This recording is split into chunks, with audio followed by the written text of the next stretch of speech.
All right, so I've got in the animation here a wave that hopefully by now looks kind of funny to you. This is not a sine or cosine wave. You see how jagged the path is, right? Sine and cosine is supposed to be nice and rounded. We've got almost like a sawtooth function going across the screen here. The way we're getting that is by adding 5 different waves together. I know you sit there and think, goodness, I'm going to have to add in 5 different wave functions. Well, no, you actually don't. We have generalized the process in this code. What you specify is just these 3 lines here. You specify a set of frequencies, one speed, and then a set of amplitudes. So let's go over this one at a time. So in this case, we are adding together 1, 2, 3, 4, 5 waves that each have a different frequency. Now I've given them the frequencies 1, 2, 3, 4, and 5. You can make these whatever numbers you want. You can even add more, right? This is what's called a list in Python. Lists are great because you can just keep adding stuff to them. So if I wanted to add 6, 7, 8, 9, 10, I can just keep adding those. The only thing I have to do is provide a wavelength for every provide an amplitude for every frequency that I provide. So I could keep adding these on as 1, 0, 1, 0, 1. I think that's 10, right? 1, 2, 3, 4, 5, 6, 7, 8, 9, 10. Yeah. So what you do, you just specify a set of frequencies up here. The frequencies don't have to be integers. They could be, they could be decimals. The amplitudes can be anything you like. I suppose they could even be negative if you wanted to introduce a little bit of a phase to the wave there. But the important thing is that what happens down here when we come to our wave function is it's going to reference these amplitudes. So here we've got a wave function. We're going to start the wave function out as 0. And then we're going to add to that wave function, right? So fun plus equals means take this number and add it to fun. And then we take the amplitude of each entry. So we're going to just go down the line here, counting starting at the 0th entry all the way up to the last entry.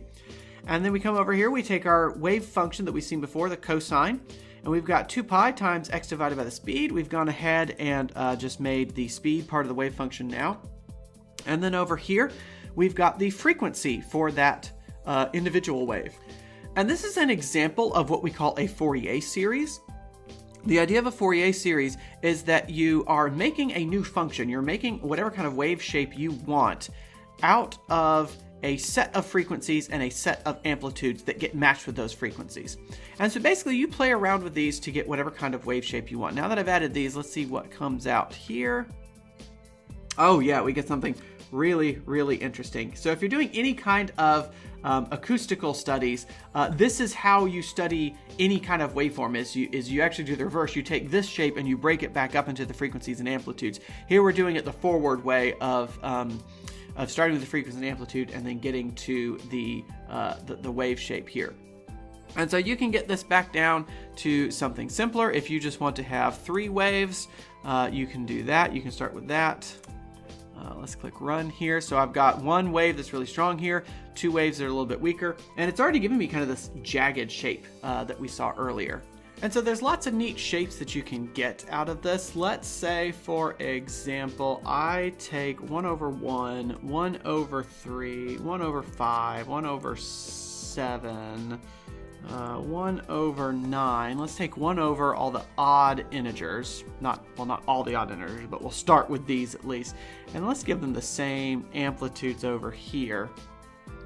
I get a pretty interesting shape over here where I've got a wave that's got a wave pattern over it. You can kind of see I'm getting a little jump there.